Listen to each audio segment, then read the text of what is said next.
Hello, hello, hello. My name is Ronan. You know that. Maybe you don't. If this is your first time here, welcome to the party. This is a special episode.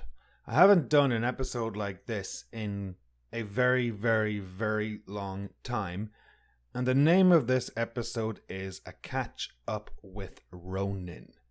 Now, I have done many of these before, so if you want to go back and listen to the other catch-ups at Ronan, just scroll through the list and you'll eventually come across them. But the aim of this type of podcast, well, there is no plan. You know, you're going to learn English, absolutely, and you're just going to learn a lot of random shit, and you're just going to hear a lot of random anecdotes from myself describing different things that have happened to me over the course of whatever.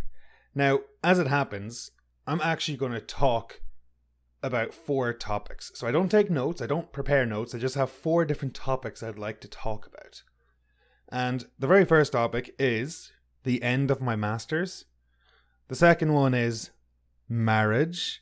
The third one is Montreal. And the fourth one is future plans. So I guess there are like 4 key things I'd love to get through in this podcast, in this completely unplanned random podcast. So let's just get started. The end of my master's. Yeah, that was August 2021. And I had been in the master's program for 2 years. So that was 24 months of non-stop study, basically stress for a lot of it, actually, unfortunately. And just so much research, so much sitting by my laptop, so much being unhealthy.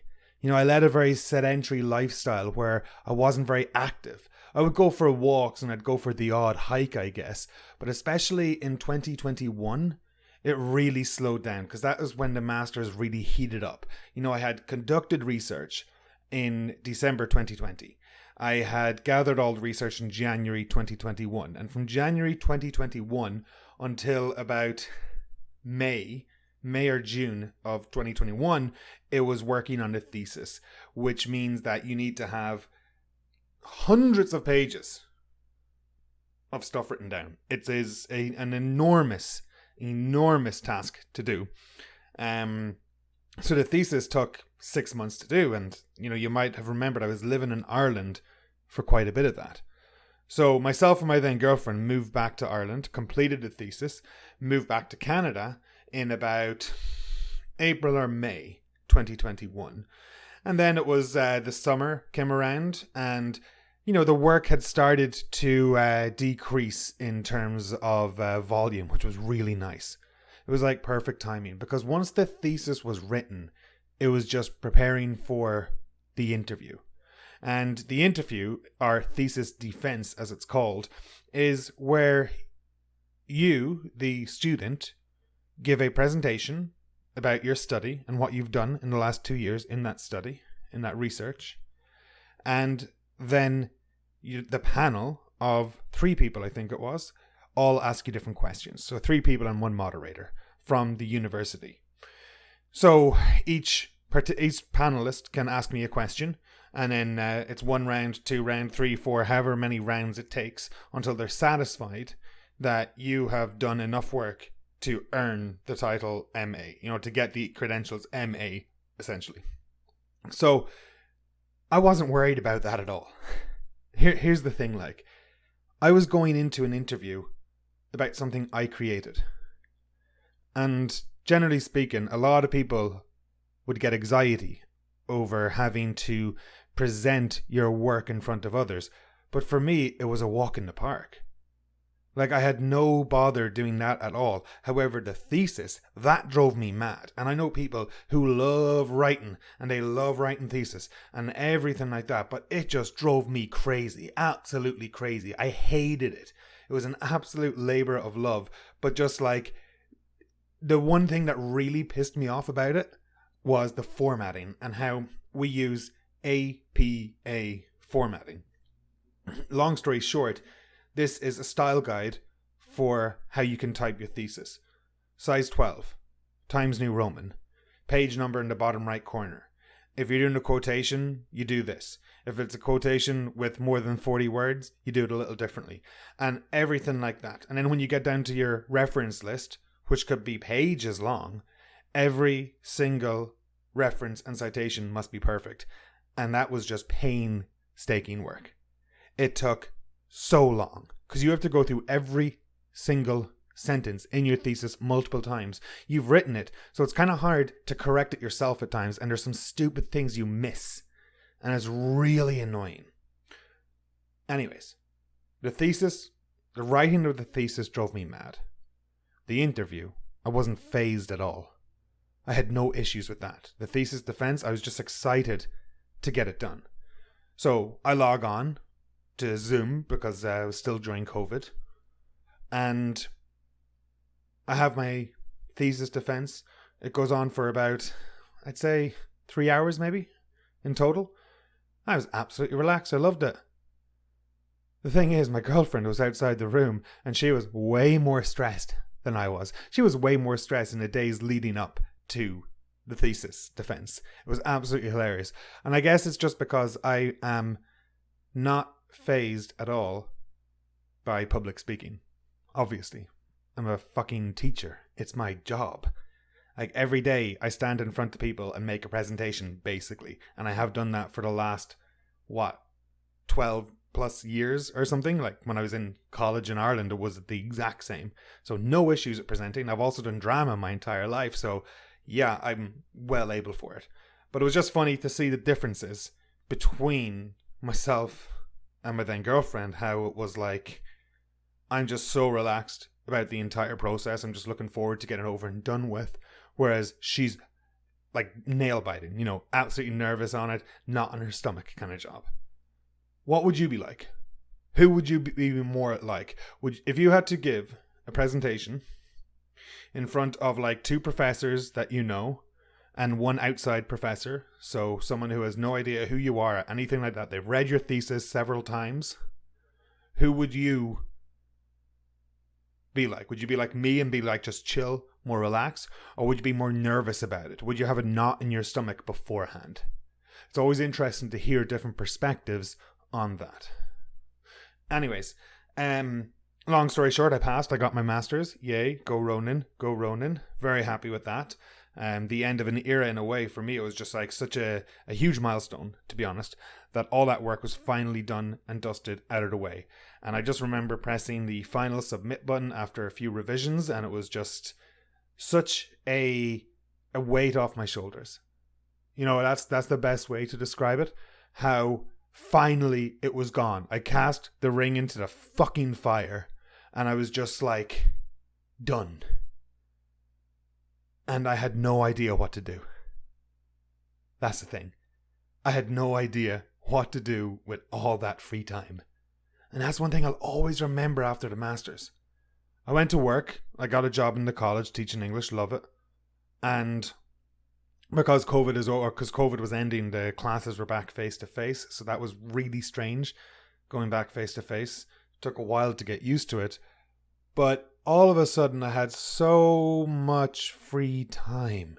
And I didn't have to research, and I didn't have to write an essay. I didn't have to look up citations. I didn't have to read these books or anything. It was such a strange feeling, but also lovely. But because I didn't know what to do, I was a little bored at times. But one thing I knew I could do was get back in shape. Because during the Masters and during COVID, I gained about 50 pounds. Yeah, 50. 50. Disgusting. Absolutely disgusting. So, I weighed about 266 pounds in December 2021. So, Masters ended in September 2021, and I guess I just didn't get in shape. I didn't really gain much more weight because I put on the weight during COVID and the summer and everything with the Masters and the thesis and the stress related to it and the fast food and all that crap. But then in December 2021, it was like, that was almost the heaviest I've ever been. So when I was 18, I was actually heavier. My weight has been like a roller coaster, basically. It goes up, it goes down, it goes everywhere. However, it's not good when it goes that high. It's pretty dangerous and bad. And I can just remember always being bloated and like more lethargic, finding it hard to just get up and stuff, and just thinking, this is not good, Ronan. What are you doing? And I guess something clicked. And then in December, that's when I started exercising, working out, getting back in shape. So basically, the Masters ended and I had no idea what to do. I was working in the college, and it was a bit strange, not gonna lie. It was a bit strange not having a clue what I wanted to do after the Masters, what I could like fill the free time with. I was a fat piece of shit basically, and I knew I needed to change some things up. And it was good because like my then girlfriend was in the same boat. She was also like, yeah, we both need to get in shape. And so we kind of held each other accountable in that regard. And that was really good to have that person beside me to hold me accountable, to make sure I keep doing it. So that was basically from September 2021, as I said, to December or January. And then in January, I guess we can move on to the second part of this podcast. Marriage. Boom. I got married. That's crazy. So let's talk a little bit about different types of marriages, ceremonies, everything like that. Because in Canada, I'm sure it is incredibly different to how you do it in your country. The Canadian weddings are very different to Irish weddings. And I'm just going to talk a little bit about the process of getting married in Canada. Make it a little bit relevant to it, because I learned a lot. I didn't know there was so many hoops you had to jump through. Actually, there's not that many when I think about it. Okay, so first, you need to obtain a marriage license. That is the very first thing you must do. And here's what blew my mind. Only one of you needs to go in to obtain the marriage license. Yeah. So I was able to take my fiancé's passport, Irish passport, and I had my passport, and I went in to the Service Canada, I think it is, like a government building, and I just filled in an application. I paid for the marriage license, and they gave it to me on the spot after looking at the two different passports. So that was very, very easy to do, and I don't think it was too expensive. I think it might have been like $30 or something like that. Can't remember exactly. So step 1, get the marriage license. Tick, done that. Step 2, find an officiant. An officiant is a person who can legally marry two people, who can legally wed two people. And in British Columbia, the officiant could be belonging to a church. They could belonging to a religious organization. They could belong to a humanist organization, or they could just be, as they're called, wedding commissioners. And that's one thing I really like in BC. They do make it rather easy. So the wedding commissioners are found online. You go to a directory, it brings you to your local area, and it gives you a list of different people who can legally perform marriages in the area. And we just have to call the different people and see who's available on a certain date at a certain time. Now, as it so happens, we originally had planned for our friend to wed us. You know, our friend assured us that she was legally able to wed people in BC. I was a little skeptical, and I wanted to check out some things online.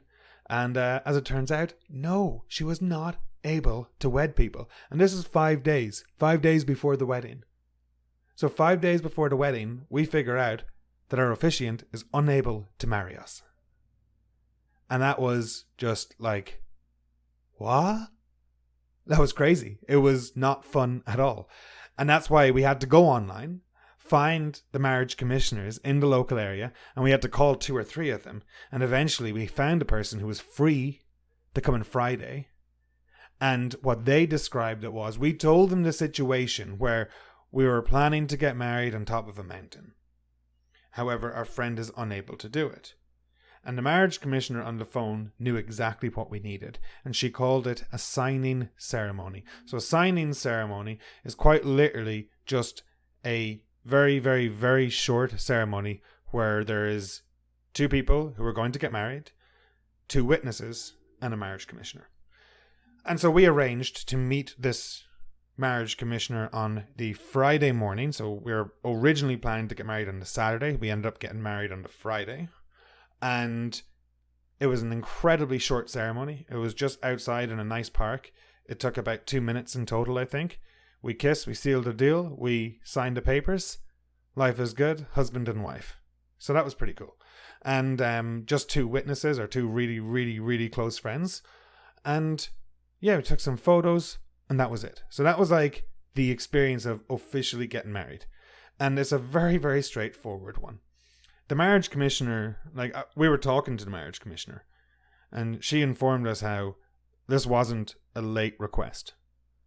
She informed us how a late request in her books is a phone call the morning of a wedding because a priest died or something crazy like that. You know, someone who needs to get married today. Are you available? So when we called her about 4 days before Friday, oh, not a problem. Not a problem at all. So that was really, really cool that it was that easy to get a hold of a marriage commissioner and to get it done so efficiently and so quickly. And if you wanted, you wouldn't even need to celebrate it in such a big way. And that's a really nice thing about it. I'm not so sure how it works in Ireland in terms of that. I know some friends of mine are getting married in England, and and I know some people who have done it before. And they've also done a sort of signing ceremony thing. So non-religious, a secular ceremony. And I think it's becoming more and more popular. So that was how you get married in Canada, folks. Obviously, if you belong to a religious organization, they would probably handle most of the paperwork themselves. And there's actually a lot of companies in BC that cater for weddings, that cater for people who want to get married with a very small party in rural areas. So they will literally fly you out to the top of a mountain. They'll bring the wedding officiant themselves and everything else. And they're huge, huge money makers. It's crazy. I advise you, if you have some time and you want to practice your English, I guess, and research skills, look up some of these wedding companies in British Columbia and just look at the prices and look at the packages they offer, because they are quite interesting. It's very creative, I must say. And if I had the money, God, who knows? Anyways, so that was the official wedding, I guess, or the unofficial, the secret wedding, just 4 people in a park kind of job. But the real fun happened the next day. The next day is when we still celebrated it with our friends. And the next day is when we went up the mountain, and our friend who was meant to be the official officiant still did a ceremony. And we said our vows in front of our friends. It's quite emotional, I might add. The sun was shining, though, in April, which doesn't happen too often, but of course it had to happen that day. We planned it. And long story short, we are high up in the mountains by a frozen lake with just some of our really close friends and a pretty big fire. It was absolutely amazing. We started the morning off with Mamoga. Mamoga. I bet you haven't heard of that.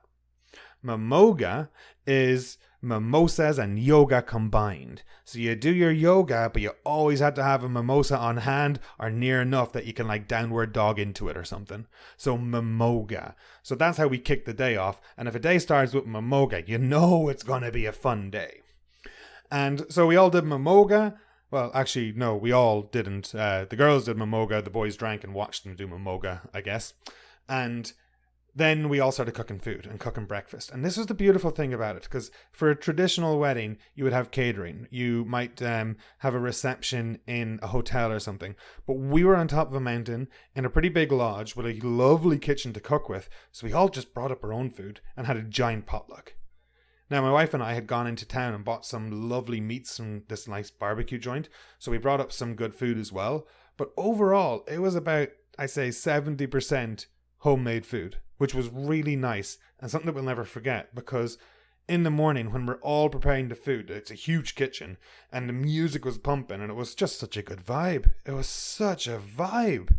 It was an amazing time. The sun was shining. People are smoking joints. People are drinking beer, having mimosas at 10 a.m. in the morning.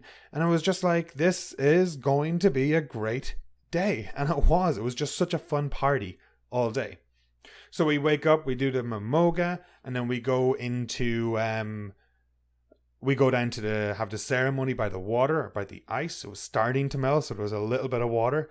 The ceremony only lasted about 15 minutes, and then we all just sat and had drinks and just chatted for quite a while.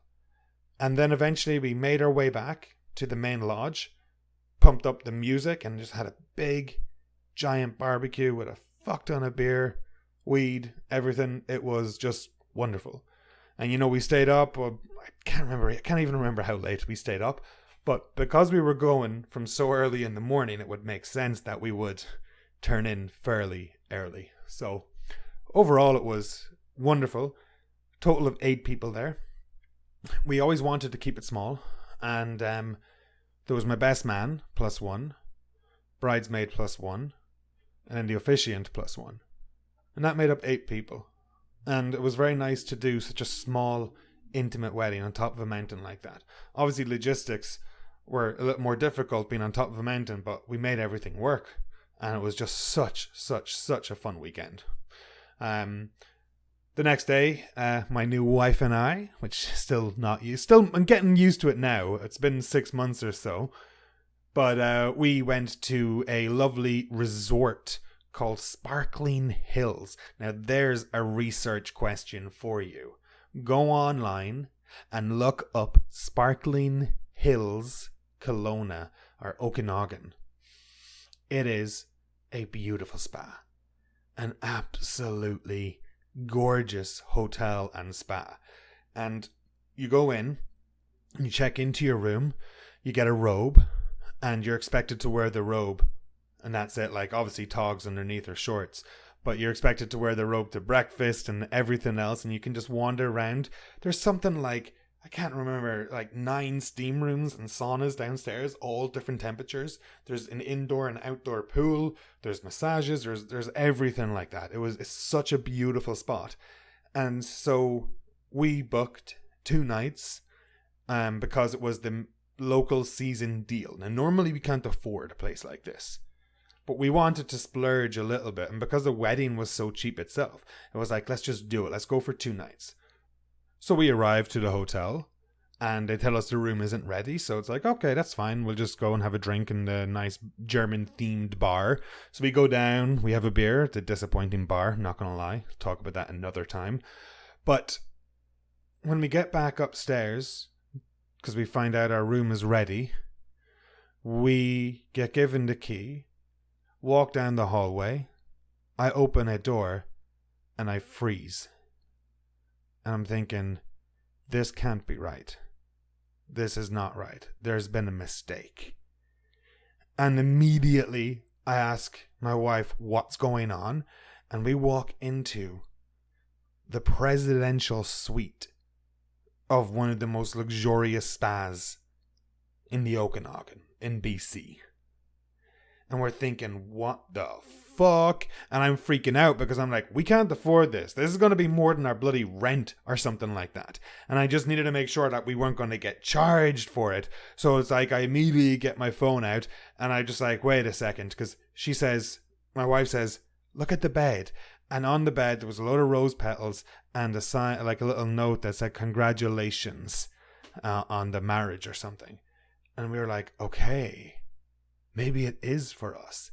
And as it turns out, my family, without telling us, had upgraded our stay to the presidential suite. Now, they didn't want to upgrade it to the presidential suite. They wanted to just upgrade it to another suite, like a better version than what we had, because we had booked the cheapest of the cheap, obviously. We're not rich by any means. But the presidential suite was the only one available. And I'm not going to lie, I felt like a fucking king in the presidential suite. It was huge, absolutely huge. I bet the artwork is worth more than everything we own right now in that presidential suite. So, to visualize it, you walk in, there's crystals all over the wall. You look to your right and there's a hallway, you look to your left and there's a hallway. So let's go down to the right, and there's a huge minibar area set up. There's a table in the middle with a giant TV, and there's a fucking balcony. The only accommodation to have a balcony in the entire resort. And it's like, yes please, I'll have my own private balcony.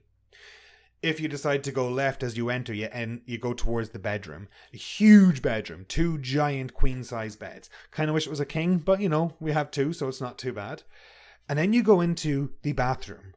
And let me tell you, I have never seen a better bathroom in my life, and nor will I. I'm so passionate right now. It was such a good experience. So in this bathroom, one, there's a huge shower with like 2 or 3 different shower heads because necessary to wash every part of yourself without moving, of course. Then there is a private sauna.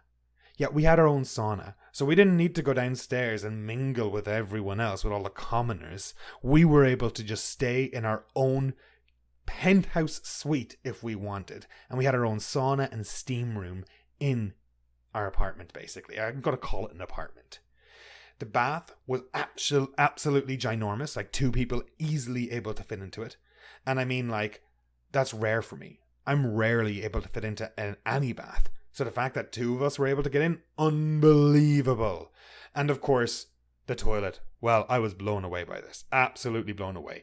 It was one of those like high-tech toilets that are probably common in some other countries, but certainly not in Canada. It had like a warmer, bidet, everything you can think of.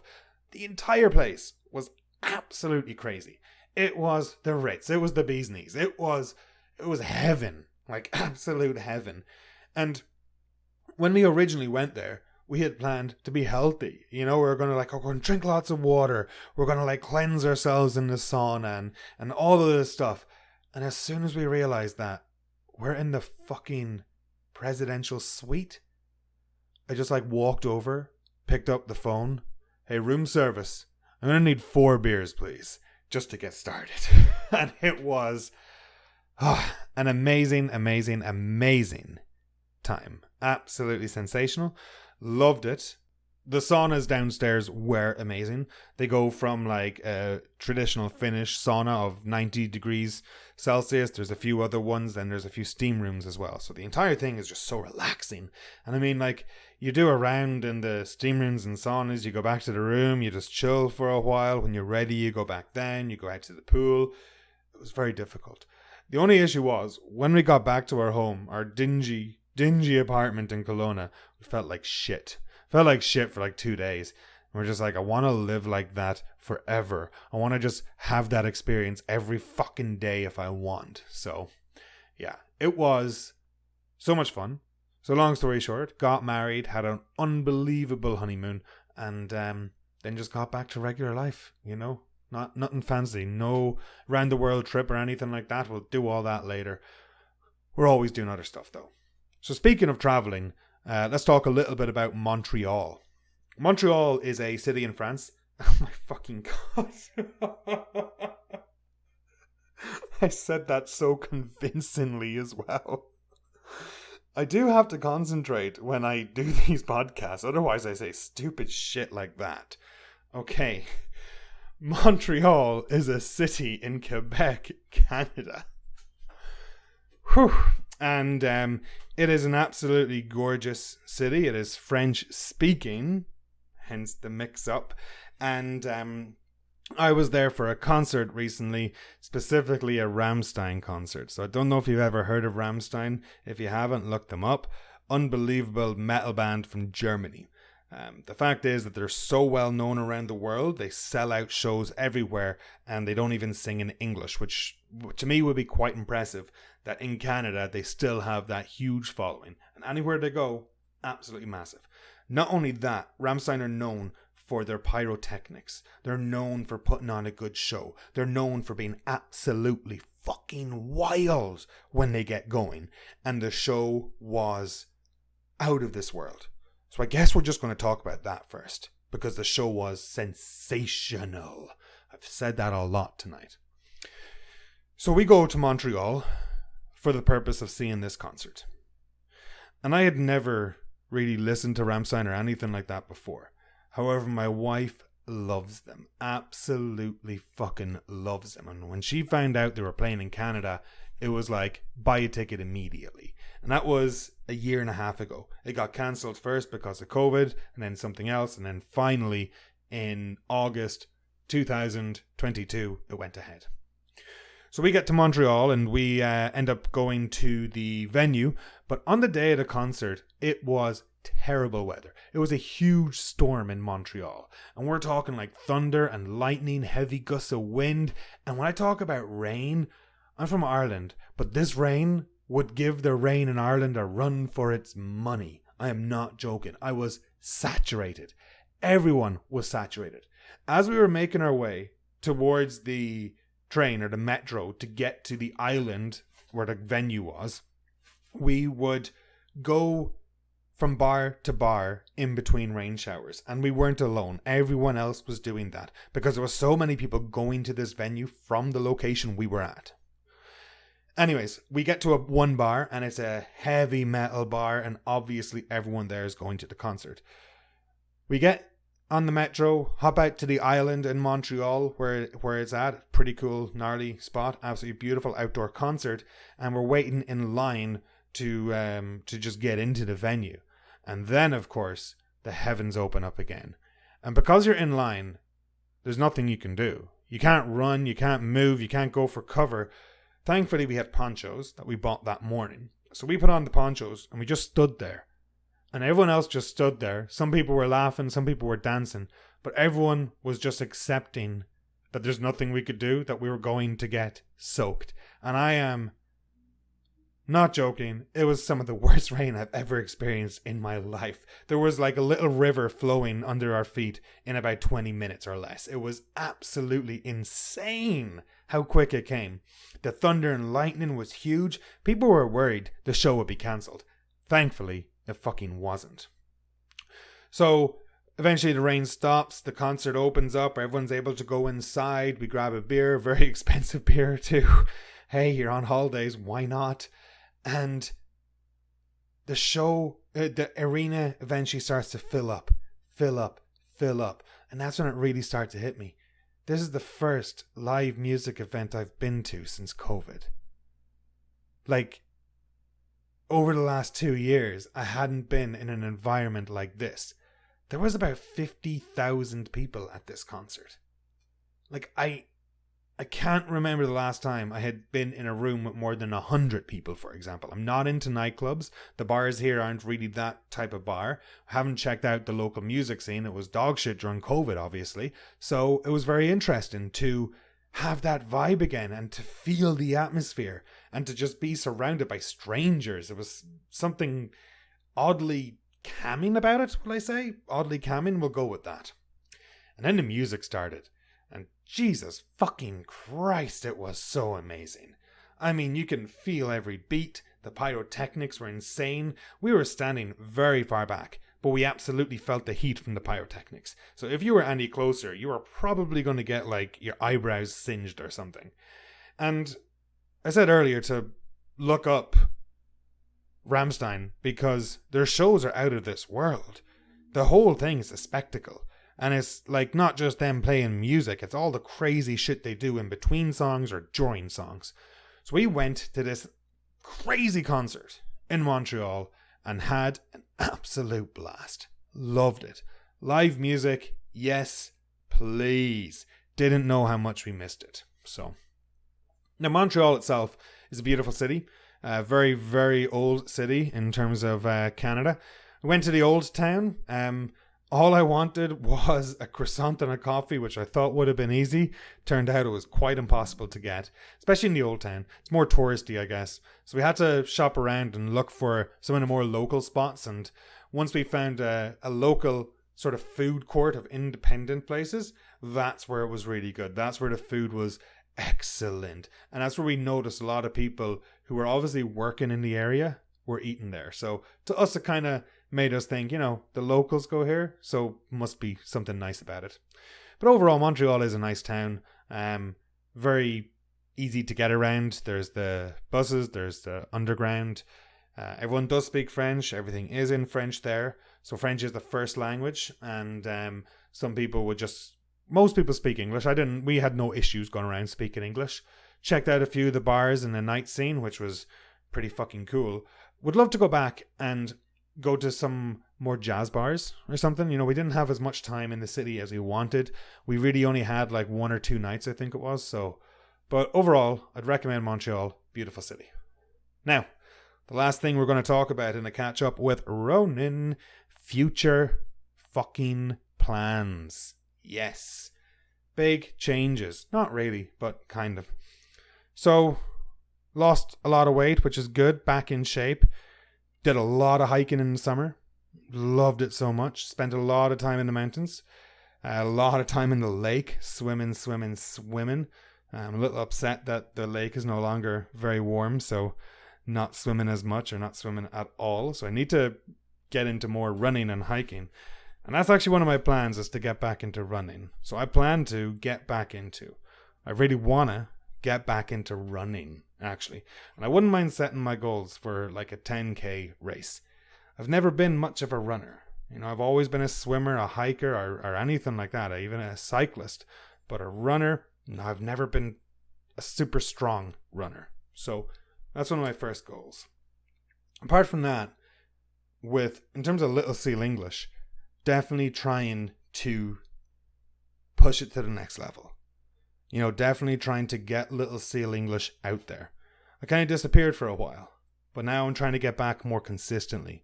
You know, I've been doing a lot of work in the background. So it's not that I've disappeared. Or maybe I did from the public sphere in a way. But the most amount of work that I was doing was actually on materials development, curriculum development, and just trying to get back into the routine of work and not research in a way. And it was really nice to do that as well.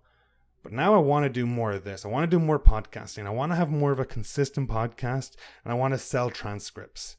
You know, I want to make the podcast more useful for you. And that's where you come in. I'd love to hear from you. I'm quite active on Telegram. You know, that's where a lot of people can get a hold of me. Instagram, it's tough to find messages. There's a lot of messages that do come into Instagram. But of course, I also have an email address. littlesealenglish@gmail.com. Drop me a line. Let me know what you think. Or just leave a review on the whatever podcast platform you're using. And by doing that, you can promote me, which is also good. But it gives me a chance to hear from you and to learn about what you like and what I can make more of. Because like this podcast, there's no major plan. This podcast, you might learn something, you might not. For this style, a catch up at Ronan, I mean. But if I do a podcast on Canadian news or on an idiom or something like rotten, you know, I got some good feedback for a podcast like that. So let me know what you think or what you would like, and it'd be cool. So one future plan is to definitely get the podcast up and going. And I've actually created some courses as well. So podcasting courses. So right now I just have one course out. It is the Authentic English Phrases course. And I made this over a good period of time. But the idea was to just take a snippet from a conversation I've had with other people. Like in the podcast, in the Little Seal English podcast. English on the Road back then.